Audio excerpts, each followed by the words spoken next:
आफै संसद भङ्ग गर्ने, संविधान सभा भङ्ग गर्ने अनि जननिर्वाचित सर्वोच्च जनप्रतिनिधिमूलक निकाय संसदलाई भङ्ग गर्ने, अपदस्थ गर्ने राजा र तिनका समर्थकहरू पनि अहिले फेरि कोही समर्थन र कोही विरोधमा उत्रिएका छन्। यो घिनलाग्दो खेल हो एउटा, हैन? राजावादी भनेको चाहिँ नेकपा नै हो, नेकपा भनेकै राप्रपा हो, त्यो राप्रपा र नेकपा भनेकै काङ्ग्रेस हो, राप्रपा काङ्ग्रेस भनेकै फेरि साझा विवेकशील दल हो। त्यसकारण यो व्यवस्थामै समस्या छ। राजाले त यत्रो 250 वर्षसम्म चलाउँदा पनि मुलुकको अवस्था पटक पटक संसद अपदस्थ गर्ने, प्रधानमन्त्री अपदस्थ गर्ने, जनतालाई बलियो हुन नदिने, सिमानामा तपाईँको विदेशी सैनिकलाई चाहिँ बस्न अनुमति दिएर पञ्चायत टिकाउने लगायतका कामहरू गर्दाखेरि हामीले न राजाको पालामा डाइरेक्ट जनताले चाहिँ सरकारको प्रमुखलाई भोट हालेर चाहिँ छान्न पाए, न त्यति बेला गलत काम गर्ने मान्छेलाई फिर्ता बोलाउन पाउने अधिकार, राइट टु रिकल थियो, न पार्टीहरूले गलत मान्छेलाई उम्मेदवार बनाउँदा उम्मेदवारलाई बहिष्कार गर्न पाउने अधिकार थियो। त्यो राणाकालमा पनि जनताले सरकार आफै बनाएन, पञ्चायतमा पनि आफै बनाएन, त्यसपछिको बहुदलीय व्यवस्थामा पनि आफै जनताले सरकार बनाएन, सांसदहरूले बनाए कि, र सांसदहरूले नै ढाले। Right to reject, right to recall, प्रत्यक्ष प्रजातन्त्र जनताबाट चाहिँ यसरी छानिएपछि दुई दलीय प्रणाली अनि लोकतान्त्रिक कर प्रणाली भने पनि सम्पत्ति विवरण जसले सार्वजनिक गर्दैन उनीहरूलाई हामी सदस्यता प्रदान गर्दैन। उनीहरूलाई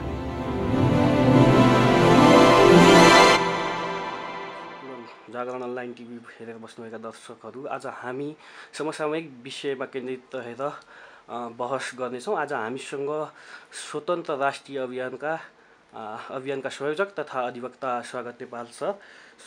सर, यहाँलाई स्वागत छ। धेरै धन्यवाद पुष्पजी। सर, पछिल्लो समय के गर्दै हुनुहुन्छ सर? हामी अहिले चाहिँ स्वतन्त्र राष्ट्रिय अभियानको चाहिँ सङ्गठन विस्तार निर्माणमा छौँ। 37वटा देशमा चाहिँ शाखाहरू विस्तार भएर अहिले 39औँमा हामी छौँ। 39 यो बिचमा केही समस्याहरूमा पनि थियौँ। त्यसो भएको हुनाले चाहिँ त्यसभित्र पनि वडा तहमा सङ्गठन निर्माणको क्रममा छौँ र यो समसामयिक राजनीतिमा केही संवैधानिक दृष्टिले, राजनीतिक दृष्टिले वास्तविकता के हो भनेर जनतालाई बुझाउने अभियानमा पनि छौँ। सर, हजुर अधिवक्ता पनि हुनुहुन्छ सर। नेकपाको आन्तरिक कलहको चरम उत्कर्षमा पुग्दा प्रधानमन्त्री ओलीले चाहिँ संसद विघटनको कदमबाट नेकपा 2/3मा 2 कित्तामा विभाजित भएको छ सर। यस घटनाक्रमलाई हजुर कसरी विश्लेषण गर्नुहुन्छ सर? संसदीय व्यवस्थामा यो अति घिनलाग्दो खालको यी संसदीय व्यवस्थावादीहरूको मनोरञ्जनको माध्यम हो। यो केवल एउटा नियमित आकस्मिकता हो र संसदीय व्यवस्थाको एउटा गलत सत्य यो हो कि मान्छेहरू केही समय यस्ता समाचारहरूबाट रोमाञ्चित हुन्छन्, केही समय केही त्यहाँभित्रको एउटा कित्ता उत्साहित हुन्छ, अर्को कित्ता केही निराश हुन्छ अनि फेरि पनि अन्तिम यसको परिणाम भनेको चाहिँ जनताको विकास बजेटबाट जनताले कर उठाएको रकम फेरि चुनाव गर्नमा खर्च गरिन्छ।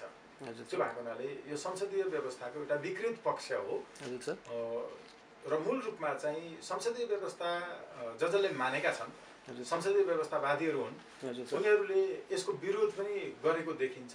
यो सबै फेरि नाटक मात्रै हो, किनकि हिजो यिनले त्यही गरेका थिए जो अहिले विरोध गरिरहेका छन्। आफै संसद भङ्ग गर्ने, संविधान सभा भङ्ग गर्ने अनि जननिर्वाचित सर्वोच्च जनप्रतिनिधिमूलक निकाय संसदलाई भङ्ग गर्ने, अपदस्थ गर्ने राजा र तिनका समर्थकहरू पनि अहिले फेरि कोही समर्थन र कोही विरोधमा उत्रिएका छन्। यो घिनलाग्दो खेल हो एउटा। सर, प्रधानमन्त्रीको यो कदम पछाडि चाहिँ राजावादीहरूको एकदमै घट्दो सक्रियता छ। यसको कारण चाहिँ तपाईँ के देख्नुहुन्छ सर? यो चाहिँ के हो भने फेरि पनि अघि मैले जोडेँ, त्यो राजावादी भनेको को? राजावादी भनेको एमाले नै त हो नि, किनकि एमाले राजावादी पार्टीकै महामन्त्रीलाई भोट हालेर जिताएको हो नि त, हैन र?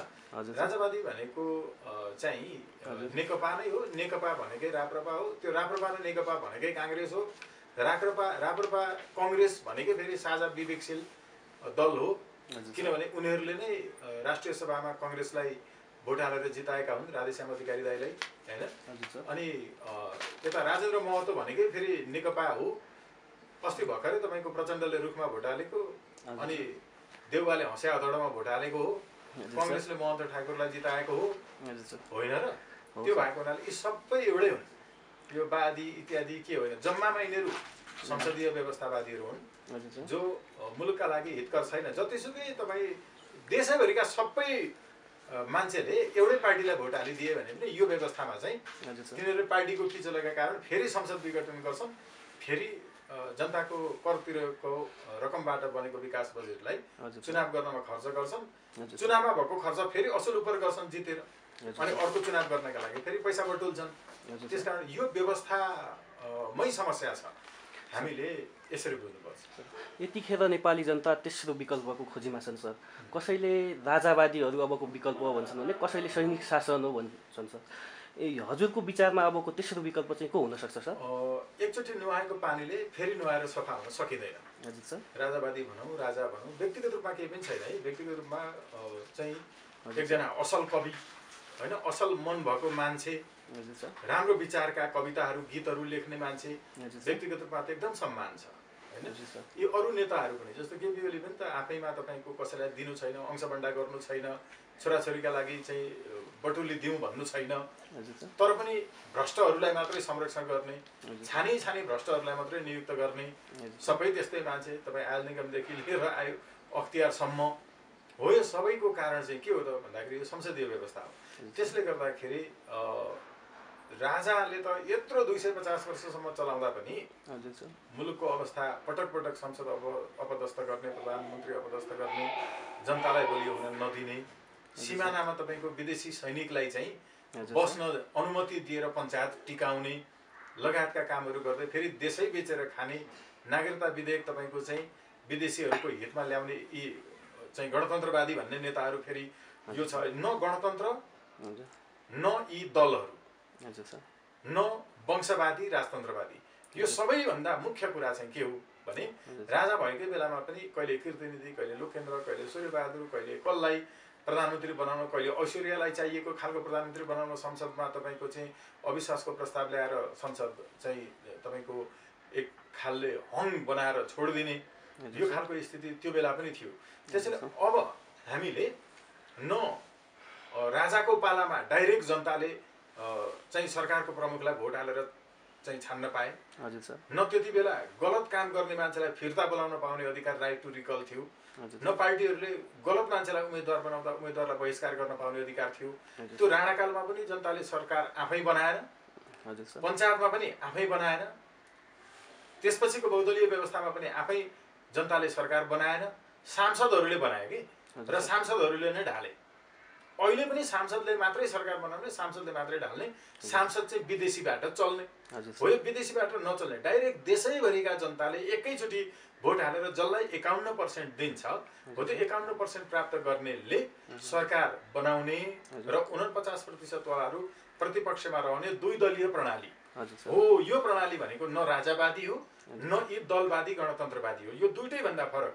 जस्तो तपाईँ संसारका केही देशहरूमा व्यवस्था छ जहाँ राष्ट्रपति मर्यो भने पनि अर्को चुनाव हुँदैन, उपराष्ट्रपतिले चलाउँछ। उपराष्ट्रपति मर्यो भने पनि फेरि अर्को चुनाव हुँदैन, त्योभन्दा मुनिकोले चलाउँछ। यसरी 15 जना रेगुलर मरे भने पनि 15औं वाला मर्यो भने मात्रै अर्को चुनाव हुन सक्ने व्यवस्था गरेका देशहरू पनि छन्। हाम्रो देशलाई त्यस्तो व्यवस्था चाहिएको हो। त्यसैले हो त्यस्तो व्यवस्था चाहिएको हो भने न त्यो राजाबाट सम्भव छ, न यी दलहरू यी गणतन्त्रवादीवालाबाट सम्भव छ। यो दुइटैबाट सम्भव छैन हो। त्यो भनेको उन्नत लोकतन्त्र, प्रत्यक्ष प्रजातन्त्र।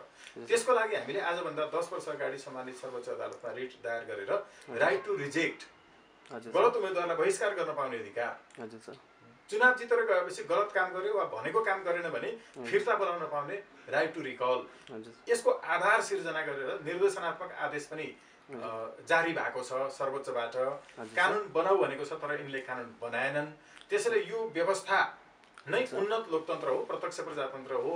यो व्यवस्था चाहिँ स्वतन्त्र राष्ट्रिय अभियानले चाहिँ ल्याउनका लागि 10 वर्ष यता चाहिँ भूमिका खेलिरहेको छ। अबको विकल्प त्यही हो।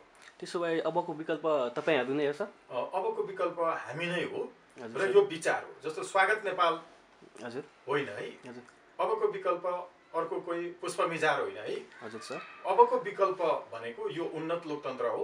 प्रत्यक्ष प्रजातन्त्र हो। त्यसो भए यो गर्दा जोसुकै आओस् न। त्यसो भए अबको विकल्प त हजुर हो सर।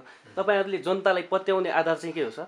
हामीले जनतालाई पत्याउने आधार हामी मात्रै संसारको सबभन्दा पहिलो र एक मात्र सङ्गठन हो जसको वडा तहको पनि नेतृत्व गर्न, कमिटीमा बस्न सबैभन्दा पहिला आफ्नो सम्पत्ति विवरण सार्वजनिक गर्नुपर्छ। हाम्रो वेबसाइटमा हामीले हाम्रो नेतृत्वको चाहिँ सम्पत्ति विवरण सार्वजनिक गरेका छौँ।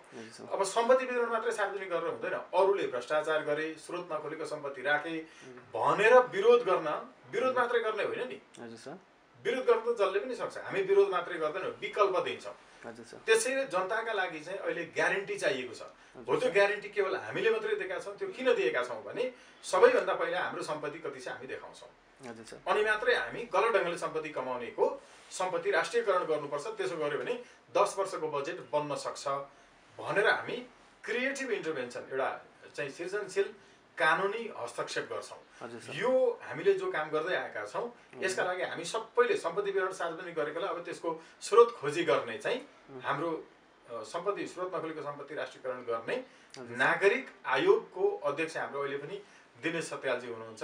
अधिवक्ताहरू, प्रशासनका विज्ञहरू लगायत तपाईँको चाहिँ यो चाहिँ भ्रष्टाचार विरोधी चाहिँ विज्ञान छ, त्यो विज्ञानका विज्ञहरू, करप्टोलोजी भन्छ, करप्टोलोजीको चाहिँ विज्ञहरू लगायत साथीहरू हुनुहुन्छ। एउटा हामीले सम्पत्ति विवरण सार्वजनिक गरेर हामी आधार प्रस्तुत गरिरहेका छौँ, ग्यारेन्टी दिइरहेका छौँ। दोस्रो हाम्रो चाहिँ टेलिफोन कल डिटेल्सहरू सबै जुनसुकै बेला सबैका लागि सार्वजनिक छ, हामी यो गर्छौँ। दर्शनको पुनर्जागरण चाहेका छन्। अध्यात्म र दर्शन बिनाको राजनीति केवल व्यापार मात्रै हुन्छ। अहिले व्यापार मात्रै भइरहेको छ। त्यो व्यापार किन भइरहेको छ? न्यायाधीश पद बिक्रीमा, राजदूत पद बिक्रीमा, समानुपातिकदेखि लिएर अरू सांसदका टिकटहरू बिक्रीमा, मन्त्री पद बिक्रीमा, संवैधानिक अङ्गका पदहरू बिक्रीमा, यो व्यापारीहरू मात्रै छन्। खास राजनीति अहिलेसम्म भएकै छैन। राजनीति त अब हुन्छ। त्यो अब हुन्छ जब म गर्छु भन्नेहरूले, हामी गर्छौँ भनेर अभियान चलाउनेहरूले आफूलाई एकदमै स्वच्छ रूपमा आफ्नो पारदर्शिता सहित आउनुपर्छ सम्पत्ति विवरण लगायत सार्वजनिक गरेर, जो हामीले गरेका छौँ। सर, अब हामी कार्यक्रमको अन्त्यमा छौँ। सर, अब जागरण अनलाइन टिभी हेरेर बस्नुभएका सम्पूर्ण दर्शकहरूले चाहिँ तपाईँको सन्देश चाहिँ के छ सर? सबभन्दा मुख्य कुरा, अब जो चुनाव हुँदैछ यो चुनावमा हामीले कुनै पार्टीलाई भोट हाल्ने, कुनैलाई नहाल्ने, यो कुनै दलको चाहिँ पक्ष वा विपक्ष लिने भन्ने भन्दा भोटमा आउने, भोट माग्नेहरू, चुनावको घोषणा गर्नेहरू र विरोध गर्नेहरूले पनि के जनताले डाइरेक्ट भोट हालेर प्रत्यक्ष रूपमा सरकारको प्रमुख, त्यो प्रधानमन्त्री होइन है, फेरि राष्ट्रपति नै जनताले डाइरेक्ट छान्ने व्यवस्था ल्याउन चाहेका हुन् र होइन आफू मात्रै चुनाव जित्न खोजेका हुन् र फेरि पहिलाकाले जसो गरे त्यसै गर्न खोजेका हुन्। र जो अहिले छन् यो दृश्यमा यिनीहरूले पहिला त्यही गरेका हुन्। संविधान सभा भङ्ग गर्ने बाबुराम भट्टराईदेखि लिएर अनि संसद अपदस्थ गर्ने र प्रधानमन्त्री अपदस्थ गर्ने राजावादीहरूदेखि लिएर यिनै देउबा र तपाईँको चाहिँ ओलीसम्मका मान्छेहरू सबैले गर्न खोजेको त अहिलेसम्म जे हुँदै आयो त्यही अब हामीले गर्ने पालो हो भनेर न भोट माग्न आँटेका छन्। त्यसैले त्यो तर्फ होइन। Right to reject, right to recall, प्रत्यक्ष प्रजातन्त्र जनताबाट चाहिँ यसरी छानिएपछि दुई दलीय प्रणाली अनि लोकतान्त्रिक कर प्रणाली हो, यो व्यवस्थातर्फ जाने स्वतन्त्र राष्ट्रिय अभियान हो। यसले मात्रै यी आवाजहरू स्पष्ट रूपमा, सैद्धान्तिक रूपमा, वैचारिक रूपमा, दर्शनसहित उठाएको भएको हुनाले स्वतन्त्र राष्ट्रिय अभियानमा आबद्ध हुनका लागि हामी आह्वान गर्छौँ। तर यसको नेतृत्व गर्ने हो, वडा कमिटीमा पनि बस्ने हो भने पनि सम्पत्ति विवरण जसले सार्वजनिक गर्दैन उनीहरूलाई हामी सदस्यता प्रदान गर्दैन, उनीहरूलाई हामी कमिटीमा राख्दैनौँ। त्यसैले हामीलाई धेरै ठुलो भिड चाहिएको छैन। हामीलाई सही, स्वच्छ र पारदर्शी नयाँ नेतृत्व, नयाँ युगको उन्नत लोकतन्त्र र प्रत्यक्ष प्रजातन्त्रको नयाँ युगको नेतृत्व चाहिएको छ। त्यो नेतृत्व गरिदिनु न सबैसँग हामी आह्वान गर्छौँ र incnepal.com हेरिदिन आग्रह गर्छौँ। हस् सर, समय र समाजका लागि धन्यवाद सर। धन्यवाद।